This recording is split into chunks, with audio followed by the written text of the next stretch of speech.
Тұманбай Молдағалиев 1935 жылы 20 наурызда Алматы облысының Еңбекші-Қазақ ауданында дүниеге келген. 1956 жылы Қазақ мемлекеттік университетінің филология факультетін тәмамдаған. Еңбек жолын Лениншарт жас газетінен және Пионер журналында әдеби қызметкер болудан бастады. 1959 және 1971 жылдары жазушы баспасында редактор, аға редактор қызметін атқарды. 1971-1973 жылдары Балдырған журналының хатшысы болды. 1973-1984 жылдары Жалын журналының бас редакторы болды. 1984 Қазақстан жазушылар одағының хатшысы болды.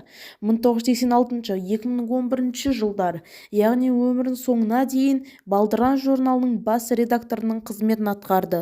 Тұманбай Молдағалиев: бола бермес бәйгеде әркім алды. Бола бермес бәйгеде әркім алды. Жетем деген көп жерден көңілім қалды. Қақсам болды барында қанатымды, бақсам болды әлпештеп балаларды.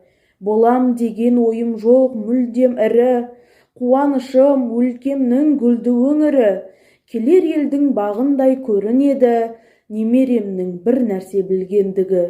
Көтерілем, көбейем көп себеппен, ешкім жоқ қой дүниеден аңсап өткен.